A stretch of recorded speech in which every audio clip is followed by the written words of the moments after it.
Hey guys, John Ryan here, and welcome to my first extended-length podcast called Must Know People. It's a local podcast where local people are the stars. Now, before we jump into this week's episode, if you know someone who you think we should be talking to on the pod, let us know. You can always email me at john@carrollbroadcasting.com. That's John with an H, by the way. john@carrollbroadcasting.com. And with that, thank you so much for listening. We appreciate it, and enjoy this week's episode of Must Know People. It is Must Know People. Hey, it's John back with you once again. Another new episode for you here. And I tell you, I'm happy to have this guest on. I really got to apologize first and foremost because I've made him jump through hoops to do this, and I certainly apologize. A Carroll native, a guy who loves his community, loves his school, has been a teacher, an educator, a coach for 25 years here in Carroll. Eric Nagl. Thanks so much, Eric. I appreciate it, man. I'm sorry about the delays in this. Hey, things happen, man. That's how life rolls. Yeah, one of us had a heart attack, and I'm not going to say it's you because it wasn't. Not yet. So, no, I'm just honored. Thank you very much for having me on. Well, absolutely. I mean, the reason I wanted to have you on is because everybody who's dealt with you, and I've done sports with the station for a long time, everybody who's dealt with you has said, man, you're outgoing, you love the kids, that's apparent. Your emotion, you got a lot of emotion when you coach and things like that, and we just love the spirit that you bring to everything. I appreciate it. It's kind of a hit or miss, I guess. You either like it or you don't. I am who I am, and I love kids, and I love the passion, and I love what I do. And like you said, I love Carroll. I love Carroll, Iowa. With all my heart, I came back here. So, yeah, let's start there. Right. Tell me about your family growing up here. What street did you grow up on? I grew up on North Court Street, 209 North Court Street. My mom still lives there. So. Is that right? Yep, I grew up with my mom, who's Christine Nagl. She was a Kennebec. And then my father, who passed away 7 years ago, Richard Nagl from Roselle. So those were my parents. And then I have two brothers. Nathan Nagl, who owns a construction company here in town, Nagl Home Repair, so if you guys ever need anything. Quick plug there. Quick plug. And then my little brother, Jacob Nagl, who works at Graphic Edge and is a supervisor. I think he's in charge of warehouse now. So, And then there's one in between us that was a stillborn, Joseph, that died 2 years after I was born. But otherwise, that's home's 209 North Court, Carroll. Do you still have your room at the house? No, I do not. Okay. My mom's turned it into a sewing room. I love how kids go, that's always my room. No, it's not in your room anymore. No, so. I got shoved to the basement. Yeah. By the way, speaking of sponsorship, we want to say thanks to Carroll Hy-Vee, Kevin, the manager here, letting us record at Wahlburgers here today. So that's where we're happen to be. So let's talk about it. Kid, growing up in Carroll, I assume you played all the sports, things like that growing up? Yeah, we played base. I mean, it's kind of one of those things. You played whatever sport was around. You played in the backyard, you played basketball, you played football, you played baseball, you played kickball, dodgeball, whatever you could do, you played it. So yeah, I grew up here and played everything possible. And your mom grew up all boys. All boys. Man. She was blessed. How loud was your house growing up? It was pretty loud. So she still has a rule. She still tells us there's no wrestling in the living room, or the house is not a gym, is what she used to say. So we used to play around and mess around. So a lot of noise, but I have all girls, so I guess it's grandma's payback. So yeah, we're going to get to that too, because yeah, that was certainly payback for that. But talk about growing up. I mean, what were some of your favorite places to hang out, do when you growing up here in Carroll? We hung out a lot of times just basically in the neighborhood, each other's yards. Our best friends were the Brinkses, who lived right next door to us, and they actually owned Brinks Exterior, so we played with them a lot. And Hogerstraat boys and Henrich boys and Vogels and Parkises, everybody kind of around Southside Park. We kind of hung around there and played. And if you got daring enough, you could go to Rolling Hills, but you had to make sure mom could hear you yet, or you could hear mom when she yells. So we give her crap about being able to yell out the back door, and we'd be able to run. So you got to be somewhere within hearing distance. But yeah, we did that. Little league fields we played at. Most times we played at Southside Park. That's mostly where we hung out. So did you go Carroll or Kemper? I actually went to Holy Spirit. Okay. Is where I went and grew up. Because that was the big school at the time. Oh, God, yeah. You had Holy Spirit, St. Lawrence, HTR, all of those schools. So, yeah, I went to Holy Spirit for 8 years and then decided to go to Carroll High after high school, or when high school came around. And it's kind of a funny story with that. My dad said, "Where do you want to go to school?" And I gave him a strange look, like, "What are you talking about?" Like, I have a choice? I have a choice? Yeah. Like, I didn't know any other place. And he's like, "No, where do you want to go?" And I said, "Well, what's the difference?" And he's like, "Well, you got to pay half." I said, "Pay half of what?" And he's like, "Well, you got to go to Kemper, you got to pay half." And I asked him how much, and he told me, and I was like, "Well, what's Carroll?" And he's like, "Free." Guess where I'm going? So that's where we ended up going. But nope, but I grew up at Holy Spirit. All right. So talk about high school. What was it like for you?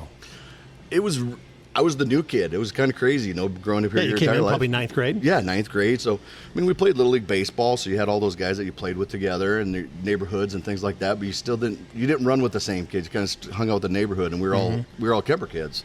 So we all hung out there, but going to high school, I was the new kid on the block, and Tony Langling and myself transferred over, and we were the new kids on the block, and it was exciting and different. It was a big school compared, you grew up with everybody, so everything new was big. And it's a brand new school. Carroll just built a brand new school at that time, so everything was nice, everything was new, everything was bigger, so a little bit different. Carroll High kind of wasn't the way it is now. It was a little bit rougher, a little bit tougher, I'd say. Got scared. Now you're saying it is? No, back then it was. Back then it was? Back then it was a little dicey. Yeah, it was a lot of fun. Well, I don't want to say it was a lot of fun, but you grew up real fast. So yeah, that's a different take. I never would have thought that. Yeah, Carroll High was a little bit rougher. It wasn't the nice, cars in the parking lot weren't the nice new cars that everybody sees. Everybody kind of had beat up cars and kind of came from that, and it was just a little bit tougher, a little bit rougher, but we fit right in. So, like I said, high school had to be. How did you assimilate first? Was there a teacher there that made things a little bit easier for you? Students there that made it easier for you, or how did you quickly fit in? Sports. It's crazy how it comes back to that. It was sports. I went out for football, and we were on the football team, and we were actually the first team to have a freshman team. So freshman football wasn't a thing. So freshmen always played varsity or JV back then. So this was the first time we had a freshman team. So the freshmen kind of hung out with each other. So we did that, and sports kind of brought us together, and that's kind of how I acclimated myself. I knew no teachers. I had a cousin, Joel Runnings, Spalding. If everybody knows Spalding, he's in town. He was my cousin. So he was there. He was about the only one that I knew, and then some of the girls that we hung around with and things like that. But that was the only person I knew besides Tony and Spalding. That was it. Took Carroll High a long time to be competitive in sports, didn't it? It did. It took a long time. When we first went there, it was really, really tough. Hell, I don't even think we won a football game. At all? At all. My freshman year, I think we won one game, but before then my wife said that Carroll High didn't win too many games because, what was it? I think Terry Ballman said his first game that he won, the fans sent him flowers to his house. And he was like, this craziest thing ever. He was like so excited that they won, and everybody sent him flowers and had a big party or whatever. And he was like, this is crazy. But it ain't like that now. No, it's not like that now. No, it's a little bit different. So, who was a big coach? Was Terry Ballman the head coach when you came in here? Yeah, he was the head coach that was at Carroll High School when I got there. Did you get involved with wrestling, things like that as well? Crazy thing is, I did not. I did wrestling in junior high for like 2 weeks, and hated every minute of it. I just didn't like it. It wasn't my thing, so I didn't do that. So Terry was the head coach, and then Brian Hogue and Mr. Steinkamp. Mr. Steinkamp, he was our freshman coach. So it was Brian Hogue and Mr. Steinkamp, or Russ Steinkamp. Was it Russ? Yeah. Yeah, Russ Steinkamp was our coach. So those were two coaches and the only people that I knew. And then Dan Stevens was an assistant coach there, and Terry Kaspar was an assistant coach there, and then Keith Strive. Keith Strive was an assistant coach at that time. You're talking a little Carroll High royalty there. There's some pretty royalty. Revered names in there. Yeah, a lot of guys to look up to and a lot of guys they try to emulate, 100%. Yeah, so was it the right decision to go to Carroll? I think so. I feel so. Why?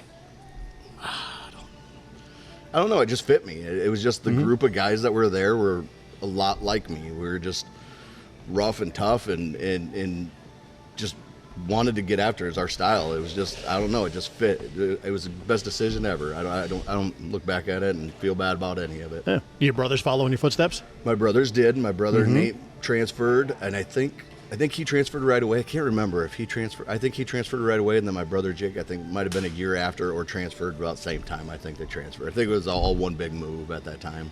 Yeah. So you finished up high school here. You go to UNI. You knew education is what you wanted to do. Yep. Why? I actually went to NIAC first, so I went to junior college. So I gave the football try because I played football here in high school, and then I was like, let's try junior college. Let's just give it an effort. So I did that for a year and realized that wasn't everything that I thought it would be. Getting up at 19 years old and not being able to get out of bed, and every bone in your body hurts and all that. So I just decided that wasn't my it. So then, kind of going to school and realized it's kind of, if I want to be a teacher, if I want to coach, let's go to school. And so then I decided, well, let's go to UNI. It's somewhat close. It's a college for teachers, and Let's go be a teacher. And But then why teaching? Why teaching specifically? Was it because of the coaching? I think 99% of it was just coaching. I wanted to coach somehow. When I was in high school, I really debated, like, what am I going to do? My father being construction kind of drilled it in our heads all the time. Use your brain, not your back. You're not going to do this your entire life. Your body can't handle this. I'm 19 years old. My body hurts the way it is. What else can I do? I wasn't the brightest student. I wasn't the best student. So I was like, I don't even know if I'm going to pass high school. I don't even know if I'm going to graduate college, more or less make it in college. Are you exaggerating there? No, not a bit. Okay. School Everybody who says that seems to exaggerate a little bit about that. No, school was not the best for me. I struggled with school a lot. So then I kind of debated that aspect, and then my parents went to school, and so then I was like, well, I don't want to do construction the rest of my life. I want to coach. I like that stuff. And then like you said, the coaches that I had in the system that were around me were like, well, you want to coach, go be a teacher. And I was like, I had some great teachers, junior high teachers, Mrs. Molitor, Mr. McGowan, all those teachers that I had just kind of influenced me, and I looked like, what can I do that can impact kids besides coaching? And I'm like, teaching is the number one thing, man. You get kids in there, and again, I didn't like school, but why did I go to school? I went to school to hang out with my friends, to play sports, and that's the only thing that kept me. And I was like, well, let's go teach. Let's try that. So what did those teachers do to reach you on that level? Was there anything that they had to connect with you somehow? Yeah, it was just they were human beings to me. Like, I didn't look at them as like being a teacher. You know, I don't know. I didn't put them on a pedestal of they're a teacher. Like when I saw them, they were just human beings. They were just people. They were ordinary. They talked to me. Joe Molitor, who's God bless her soul. She's a math teacher for me at the Holy Spirit, and she would talk baseball. So she taught me math through baseball. So she made it make sense to me, because I was like, school don't make sense to me. Jim McGowan, who was a football coach, he was a social studies teacher. He put it in life's perspective as like competing. So when you're going through World War I, World War II, U.S. history, all that stuff, it was like, it made sense to me. So they took everything that I had that was really difficult and made it real life to me. So when it made real life to me, it made sense. Yeah. So then I was like, well, I can do this. And then everybody else that was talking above and beyond me, I had no clue, no concept, whatever they were talking about. But if they could relate it to my real world atmosphere, that kind of connected. So I was like, I'll do that. And it's kind of the way I teach too, I guess. I say, and coaching too. Yeah. I mean, you got to reach kids. If you want to motivate a kid, you got to learn what motivates them. And those teachers found it for you. So I assume that was the example you followed. Yeah, 100%. I think human beings make connections just in general with compatibility of whatever you can to relate to. So that's kind of what I do. I take it as a personal aspect of like, how can I reach this kid? Because again, not everything's easy. I was born with a severe club foot. Doctors told me I wasn't going to walk again. So I easily could have been like, my mom should have been like, okay, he's not going to run around. Let's keep him around. Let's keep him away from things. But the doctor's like, no, let him go play. Let him be a boy. Go do those types of things and learn through the real world. So everybody's dealt a different hand, and so I kind of look at it as you got to reach kids different ways. Everybody gets reached differently. Some teachers work really, really well with some kids, and some teachers work really, really well with other kids. And if you can make a connection with people, I think life's easier. So you were born with a club foot. Yeah, my left foot's a size and a half smaller than my right foot. Is that right? Yep. Okay, so that, I mean, you had no idea growing up, so you probably just didn't even pay attention to it. Nope, I ran around with a limp. So when I walk around and people make fun of me, I still have a limp. Like my hips are, so they put a steel rod between and put two pairs of shoes, and they screwed a steel rod to it, and I learned to walk like shifting my hips side to side. Oh, okay. Wow. So that's why I kind of have my unique kind of little walk of whatever. I don't know. I never even noticed, I guess. Never even noticed any of that stuff. So let's talk about getting into teaching and things like that. You said you went to be a PE teacher because you're like, oh, this is the way you wanted to coach, and so it just made a natural fit. They said, forget about it. In other words, take your plan, rip it up, throw it out the window as you drive by the place you want to work, and you're never going to be there. Yeah, not like telling a kid that's just going to school like, hey, that's a stupid idea. And the reason they told me is I was a male, and the PE teachers, they weren't hiring. PE teachers stood forever. I mean, look at it. I mean, look at your PE teachers. They're probably still there. Yeah. I mean, some of the teachers, Bill Badley worked forever. I was going to say Bill Badley is a perfect example of that. Yeah. So terrific guy. Well, 100%. Great PE coach. They don't ever retire because they love life. I mean, they're doing things that they enjoy. So they just said that's kind of not a good idea. Don't do it. And then I was like, what am I going to do? I don't know. I got to do something. And going through my club foot and going through breaking my leg in high school when I was my senior and playing baseball and not being able to play 4 games my senior year and all these things and sitting on my front porch and working out and my neighbor coming up to me saying, you're not going to be able to play your senior year, where you're wasting your time while you're doing this, and everybody telling me you can't do this. I'm like, what better than to go to special education when people tell you can't do things? Who was the first one to suggest special ed for you? Somebody, you and I? It probably had to be a counselor or something. It had to be a counselor, just somebody that was like, hey, what about special education? Don't you want to go back and thank them now? I would if I knew who they were. If I remembered you, So a blanket thank you out there to all those folks. 100%. So, yeah. So what better than, I don't know, I just decided that was a better option for me to do, is go do something that people say you can't do. How scary was it to get into that? Because I assume you got a picture in your head of, this is going to be really hard. It was really hard. I think the thing that made it easier for me was, like I said, I took a class with Bill Badley that was adaptive PE. So it was a regular PE class with special needs students. So that was like my first experience of dealing with special needs students, and I was like, well, heck, that's fun. Life's simple. It's little things are easy. And then my Aunt Sue, who worked at New Hope Village, was working with clients too. So I would see them, and she'd bring them by, and we'd do things. And I was like, okay, I can do this. This is no big deal.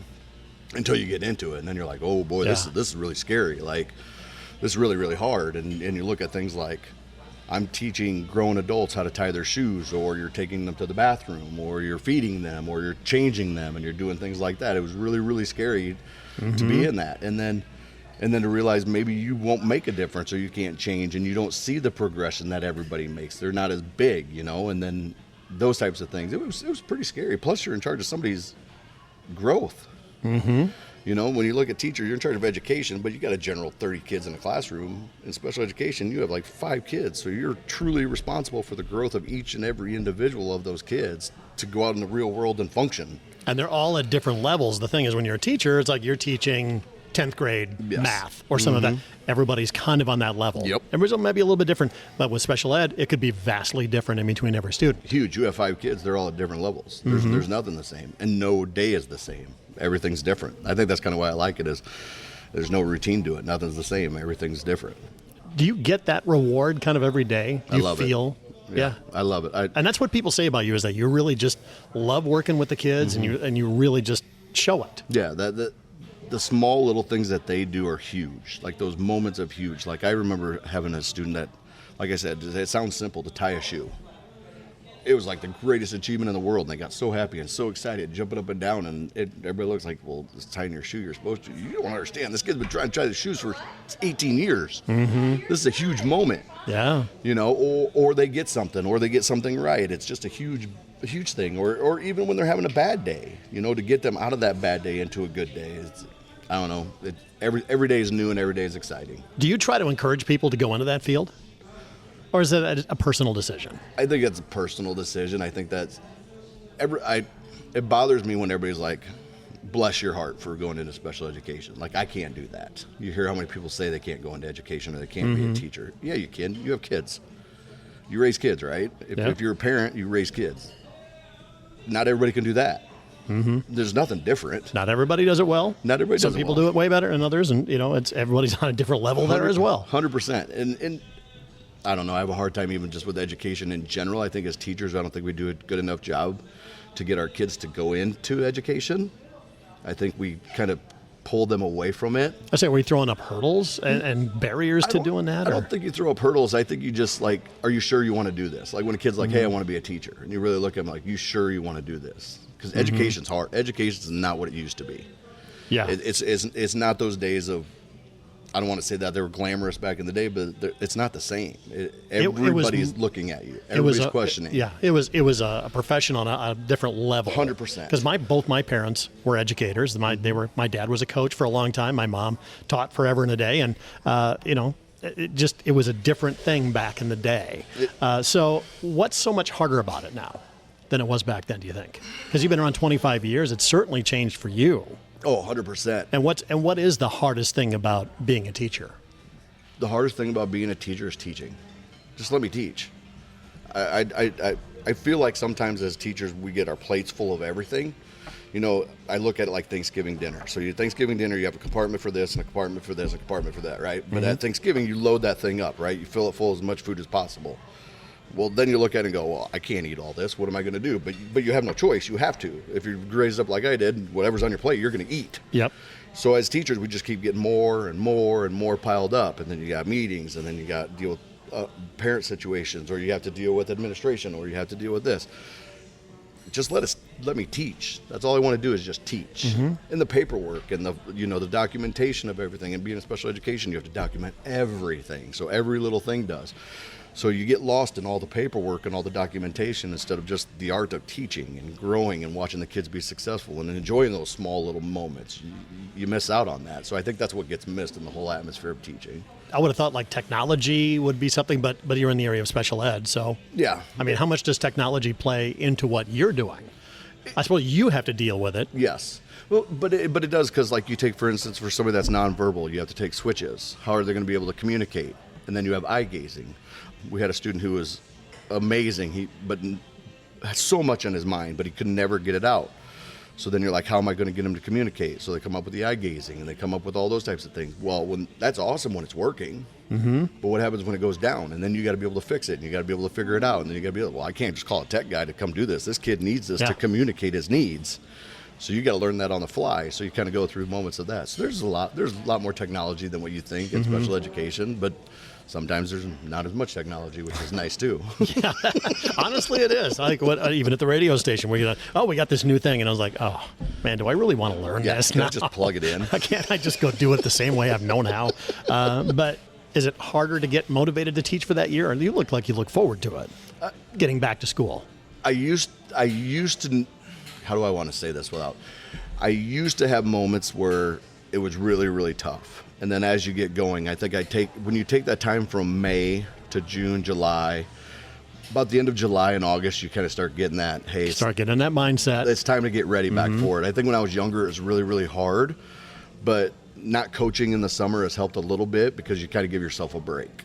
You know what I mean? Because you give yourself a time to regroup and refigure some things out. I go work construction in the summertime, so that gives my brain a chance to think of other things and not think about school. I used to joke that when I walk out in May, I'm not coming back till August, and I am not joking. I don't walk in that building. I never did weights. I never did anything. That was my break to get away. But I think as I got older, I kind of got into a little bit, and you miss, and that's my communication and the chance to be around kids. I think you realize you miss kids, so then you go in and you be that, and you complain about it, and you hate it at moments, but then you realize how much you really miss the kids. When you talk to any teacher that's like, hey, are you happy you're retired? And they're like, I miss it, but I miss the kids. I don't miss the work, I miss the kids, and I miss the relationships, and I think that's the part that gets missing. So, how about coaching? Let's talk about that, because you coach football, you coach wrestling. I assume you did other coaching in the meantime, but what's it like to work with kids of this generation? I hear so many people say, oh, this generation. Does that piss you off? Sometimes. I mean, yeah. They get bagged on a lot. They do. And here's the thing. I don't think kids haven't changed. Well, let me rephrase that. Kids have changed only because the standards and what we have adults have changed and allow to change. I think a lot of that happens come down to it. I still think kids are a little bit different than what we were, but then again, it's like Toby Keith said, we're not as good as we once were. So you look back and you try to relate that to how you were. If you ask my kids, I'll tell them right now I'm the greatest thing since sliced bread. I mean, I was All-American. I'll tell you, I can do it. And I got film to prove it. And I show the kids, and then they laugh about it, but whatever. The generation of kids have changed, but I think us as adults, the standards have changed. And it's different because everybody can microscope everybody nowadays. When we grew up, you didn't have YouTube to know how to do this stuff. You might have had 3 sports channels. Now you got every sports channel, you got every analyst, you got every talk show radio, you got every podcast, you got everybody that knows everything and anything is going to tell them that. So then I think they become microscopic. And the other thing is, I think a lot of it is is we pigeonhole a lot of these kids to play one or two sports. When you and I grew up, we played everything. Yeah.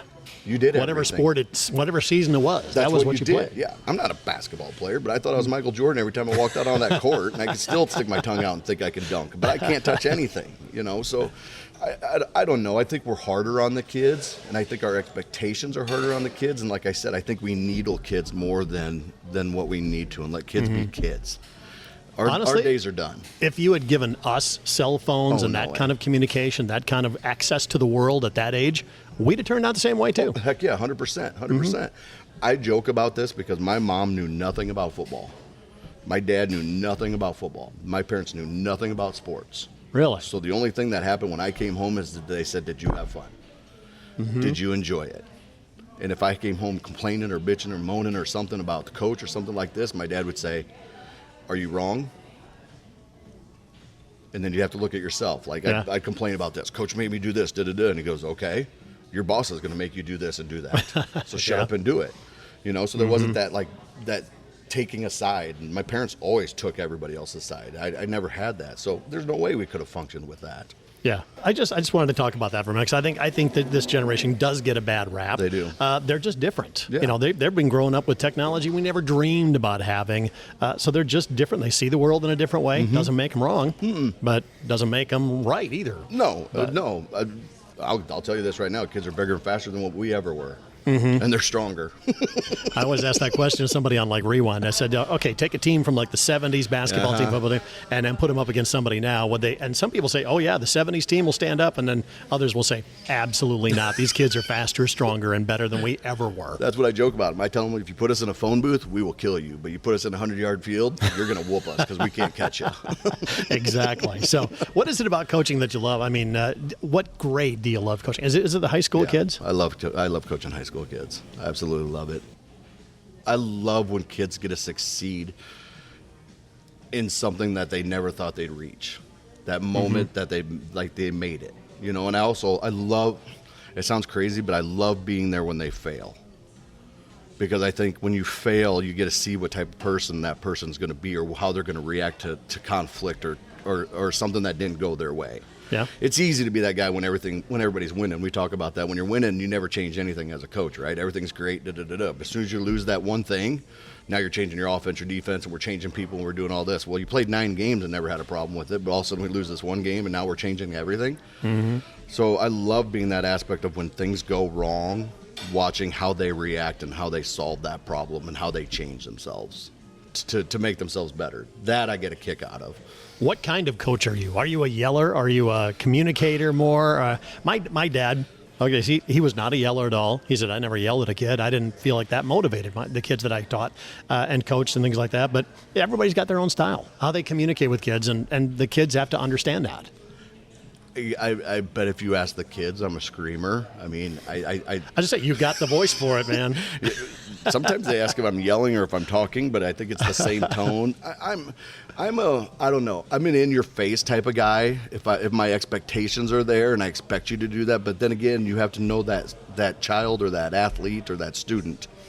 I talk about it even with the kids. Like I had a student or whatever, and I'm that intense, and I'm going to intimidate you, and I'm going to get in your face, and I'm going to scare you. Right? That's what I want to do. Well, I found out that kid's like, I get this every day. This ain't going to function, man. In one ear and out the other. And then I was like, well, that ain't going to work, and we're going to have a long 4 years if this is going to be. So I had to figure out, like, hey, now I have to be a little bit tender. You know, so you have to figure that out. Some athletes you got to be tender to, and some athletes you can scream and get in their face and do that.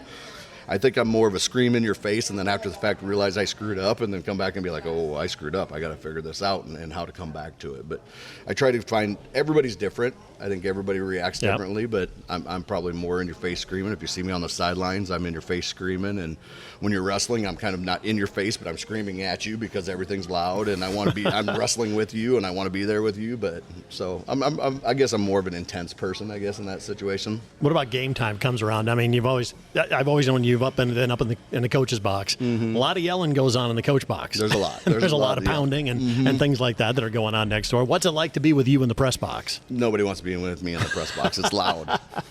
There's a lot of bleeping and a lot of censorship and a lot. Sometimes I have to realize where I'm at. So it's a lot better that I'm on the field because then I can get blended in there. But if I'm in the press box, yeah, it's loud. It's crazy. How long does it take you to cool down after a game? I'm sweating profusely. It takes me forever. Just even mentally. I mean, just coming down from a game because it's so intense. If we lose, it takes me longer. It used to take me really, really long. Like if we lost, I'd be a whole weekend. Like if we lost on a Friday night, it'd be Sunday before I talked to anybody. Like even my family members. That was not good. My wife did not enjoy that whatsoever. And then she got to the point like, hey, grow up. You're not in high school anymore. Time to realize like, hey, don't do this. So going through it and looking at it, Craig Roeder, he's saved a bunch of things out of me, but he always uses the 24-hour rule. Give it 24 hours, then we can have the discussion. Don't talk about it for 24 hours because everything you say is going to be ugly. Everything you're going to say is going to be heated. Take that 24 hours, then afterwards, if you still feel that way, then that's where you feel. But after that 24 hours, move on and function. So I give it 24 hours. Football or wrestling? Which one, if you had to give up one, what would you give up? Agony over here. It's just an agony over this one. Because you're not the first person to ask me this. They're different. I would have thought for sure you'd have said football. You'd give up football because of wrestling.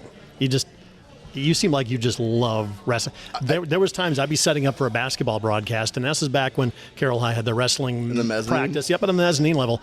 It was so loud. Music was blaring, things like that. I mean, it was a huge event almost going on, and I could hear you over the top of everything. That's good. Kids seem to be having a good time. Yeah. I think wrestling's different because I'm so into it because I had to learn it. Again, I never wrestled, so I never went. That through surprises that. me. No, like I said, I wrestled in junior high for like 2 weeks and decided that wasn't for me. But wrestling was always in the winter, and my dad would go deer hunting, so that was our family thing. We'd always go deer hunting. Well, wrestling, you can't go deer hunting and you can't go hunting because you're gone every Saturday, so I can't do that. And my dad didn't like wrestling, so I never did wrestling. My cousins all did wrestling, but I never did wrestling. So I don't know. Wrestling, I love wrestling because it's just different because it's so intense and it's a one-on-one and it's just you and them, and you really have to look at who you are as a person, and you really have to question yourself of what you're really doing because nobody does it for fun. Like I love when kids are like, oh, I'm going to go out for wrestling. I'm like, you don't do any other sport. And they're like, yeah, but I'm going to do wrestling. And I'm like, you're going out for like the hardest sport in the world. Why are you doing this? There's something wrong with you. You got to be crazy in the head. Did your parents not love you? And this is your coach telling you this. This is your coach. Like, you sure you want to do this? But every kid that has come out for wrestling that's never done it before absolutely loves it because it's you. And like I said, when things get ugly, what type of person are you going to be? And I think wrestling puts that in your life. Like, for instance, the things that you've been going through. You're just going to lay in bed, or you're going to have to get up. You got to get up and function. The world's not going to stop because you feel bad today. Yeah. Same thing with wrestling. The world's not going to feel bad because you lost today. Yeah, it sucks and it's miserable, but nobody's going to care. In the grand scheme of things, nobody cares but you and the people that are around you. Where football, you have 11 other guys that you can kind of bring in and you get a blend in. You're part of a team in wrestling, but not like football. 100%. I still have to do my job in the sport of wrestling, but it's just me. So if I failed, it's what did I do wrong? On a football field, I could fail, and I still had Aaron Ballman sitting next to me who was going to make the tackle. Yeah. Or I had Scott Stewart behind me who was going to cover my rear end when things got ugly. When I'm out on the mat, I don't have anybody to turn to. When I look at the ceiling, it's just me. Or if I screwed something up, it's just me, and then you have to answer that aspect of it. So I guess I'm circling the question. I don't know which one I'd give up or do first. Oh, yeah, I forgot we even asked that question, so we'll just move on. I did love, I checked out your Facebook page. You got that quote on there, life is like wrestling a gorilla. You don't quit when you're tired, you quit when the gorilla's tired. Yep. So that kind of encapsulates all your thoughts about wrestling. It is. It's 100%. It's the hardest thing in the world, and you can't quit. I mean, it's 6 minutes of you being stuck out there. You can run away, you can get pinned, you can get... But then you got to stand up and look at yourself. It's just hard. And I'll use a gable. Once you wrestle, life is easy. And it goes beyond just the wrestlers, too. The family gets involved. Oh, my I mean, God. wrestling fans, there's nobody like wrestling fans out there. No, our fans, and I love our fans. Our fans have come a long way, and I love it. And you've been to our meets before. It is a party. It's crazy. When you come to our place, you're going to know you've left, and you're going to be tired, and you're going to be exhausted, and you're going to be... And it's a sacrifice for everybody. I mean, that kid's got to sacrifice, not just them. Their parents have to sacrifice. Their brother and sister have to sacrifice. Life is not very much fun when you're trying to cut weight and then get wrestling and go for the wrestling weekend. I always put it this way. Everybody, when you go to a basketball game or football game, you wait for something to happen. Yeah. Wrestling meet, nope, you're at maximum volume the second you walk in the door. You better be. And you're cheering everybody on that. It's like one. a bar fight, baby. Yeah, exactly. The Carroll wrestling program has come a long way the last couple of years. Talk about that.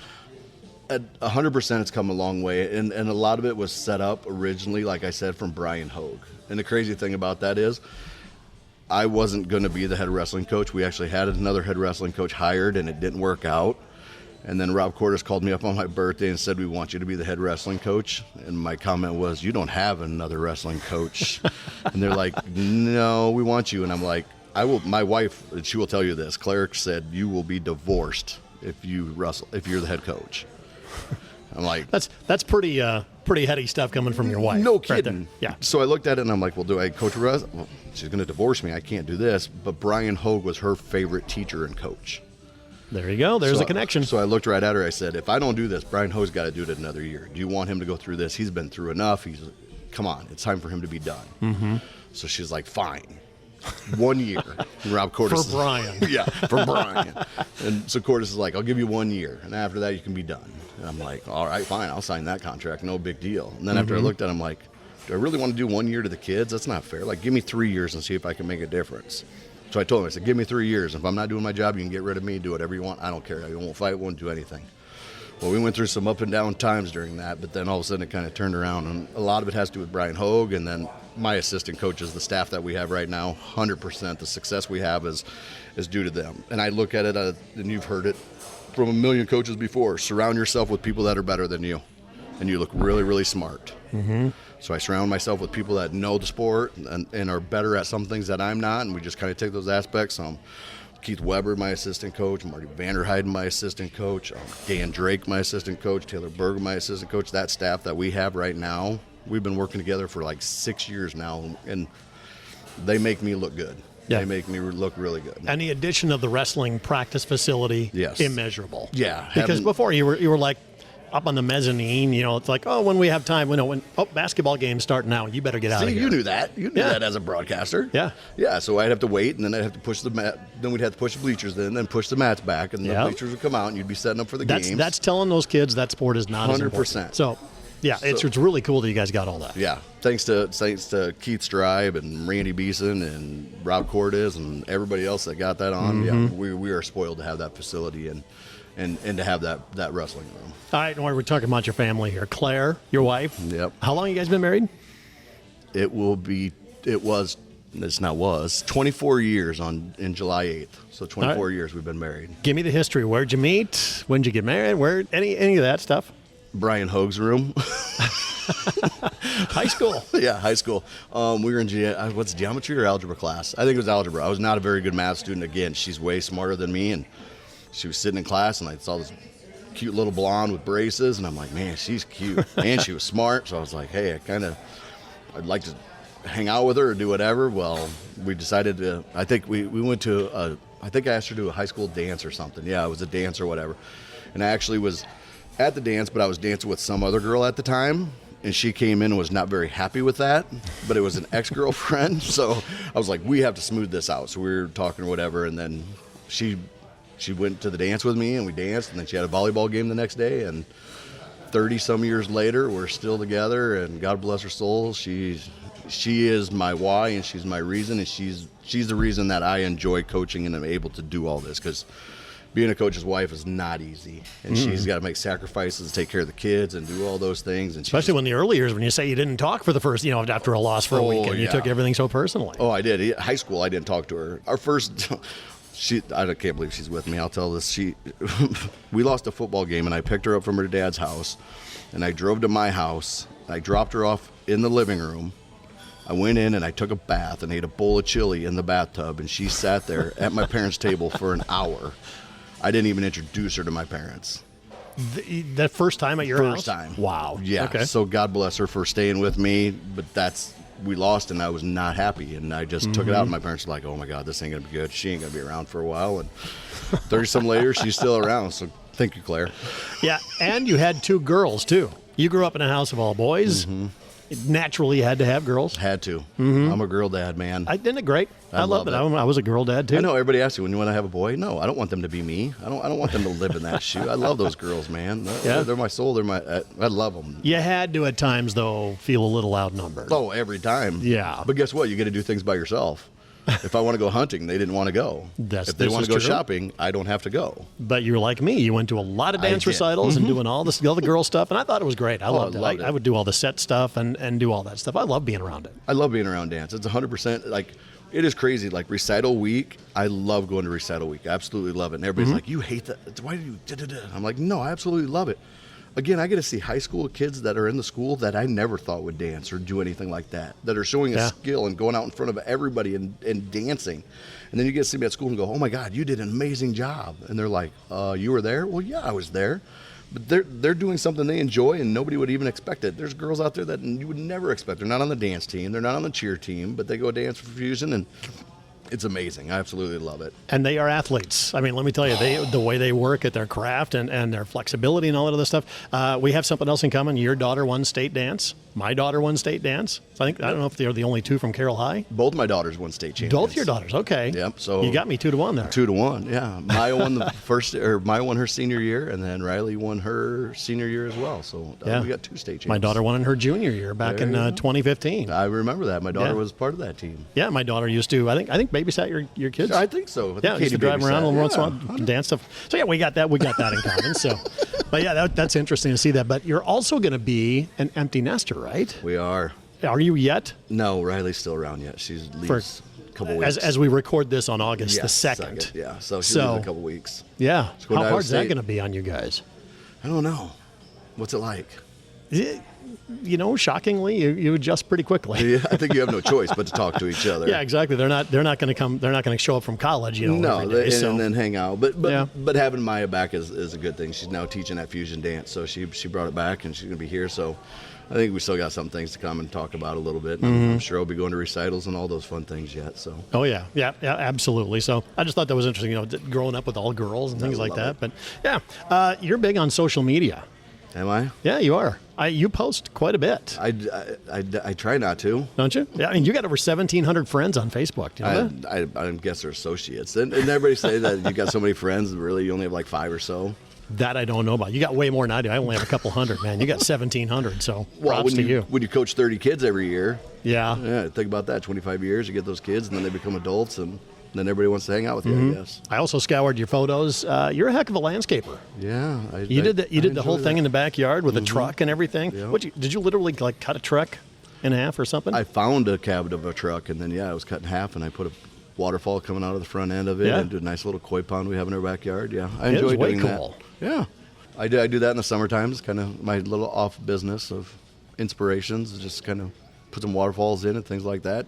You got to have things to calm you down, man. I say, do you find that therapeutic to be doing stuff like that? Heck yeah, all the time. Like at the end of the tough school day or at the end of the practice, I get to come home, sit down, sit outside, have a drink, sit with the wife, and just listen to the water and watch the fish swim around. It's a blast. Do you always have a household project going on? Oh, usually, sometimes, yeah. I try not to because then my wife gets mad because I'm turning into something at 9 o'clock at night or something. Like, can you put the bathroom back together? Yeah, that tends to happen.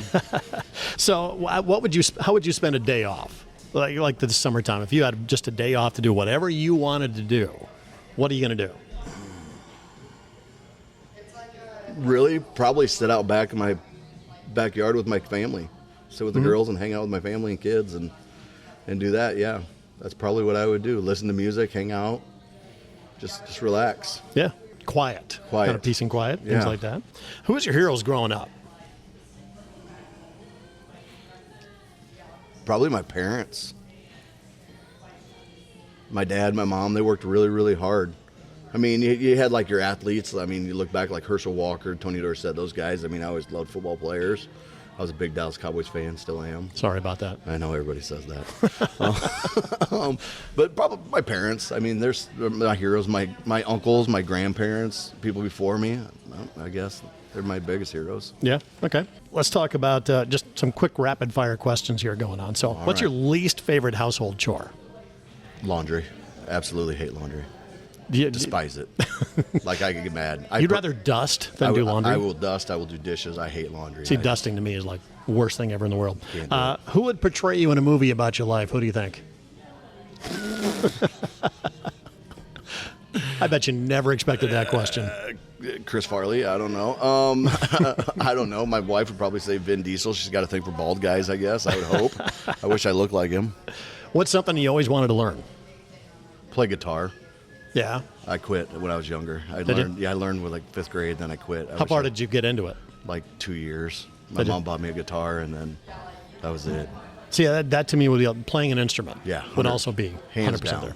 there. What's your go-to midnight snack? You're raiding the fridge. I don't know if it's after a ball game or whatever. Oh my Lord! Because I always do a broadcast, popcorn was always my go-to. Microwave popcorn. Probably Busch Light. Yeah. That's my go-to. What decade in your life would you want to go back to?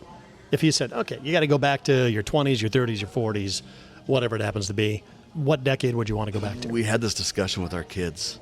I really think it would have been a cool time to be a 60s kid, 50s kid, that 50s, 60s transition. So, but I mean in your life. Oh, my life, your 80s. So that would be your teens? Teens, heck yeah. I would go back. Back in high school? Yeah. So you've almost Not high school, younger than that. Young? High school, yeah. I'd be like 1982, 83, 84, somewhere in there. If you'd had to travel back to the past or the future, and I think you just answered that one, you said you'd rather go back to the past. Heck yeah. And meet your family or just be in society? Just be around society. I think that would have been a good time. 60s would have been a blast. Fast cars. You don't want to go to the future and say, meet your grandkids or great-grandkids? I don't want to know what's out there. I don't want to know the future. That's a scary thing. Living in the here and now, I yeah. guess. So, I don't want to look forward. And as you get ready for the school year here, what's the one thing you're going to miss about summer, about this time, and just getting back into the routine of school? Seriously, what I'm going to miss is hour lunches. Like, I can go for an hour lunch. When you're a teacher, you get 20 minutes to eat lunch. I never thought about that. Like, you guys could go out to like restaurants and things like that. Like, it's crazy to go to a restaurant, sit down and eat and talk to people. Like, you get to see that whole hour or whatever. Like, my wife comes home for lunch. I'm like, you get a whole hour? That's like amazing. I get like 20 minutes maybe if a kid's not coming into my room or I'm eating with a bunch of kids or something like that. Yeah, hour lunches are amazing. You guys get to leave the building. You guys can leave your jobs. Like, we don't get to leave. We can leave the building, but it's not very long. Mm-hmm. We don't leave. I'm there from 5:30 in the morning until 7 at night. Like, I'm there. That is one thing I never ever thought of. Yeah, was it's anything crazy. like that. So, 25th year of teaching coming up, man. It's been great having you on the program. We appreciate it. How many more years you got? That's what everybody asks. Yeah, that's $1 million question. They ask me about that too, and I'm like, I don't know yet. But I do, but I'm not telling anybody. I think that's where I'm at as well. I always say every day's a new day. Being an empty nester, I guess we'll find out. I'm here for now, and we'll find out what happens next year. Yep, life is going to change a little bit, but yes, sir. You know what? Always for the better. So, Eric, appreciate it, man. I appreciate it. Very honored to be on this. Thank you. Absolutely. Eric Nagl, once again, special ed teacher at Carroll High, coach, 25 years at Carroll High School, and just a great all-around guy. Thank you.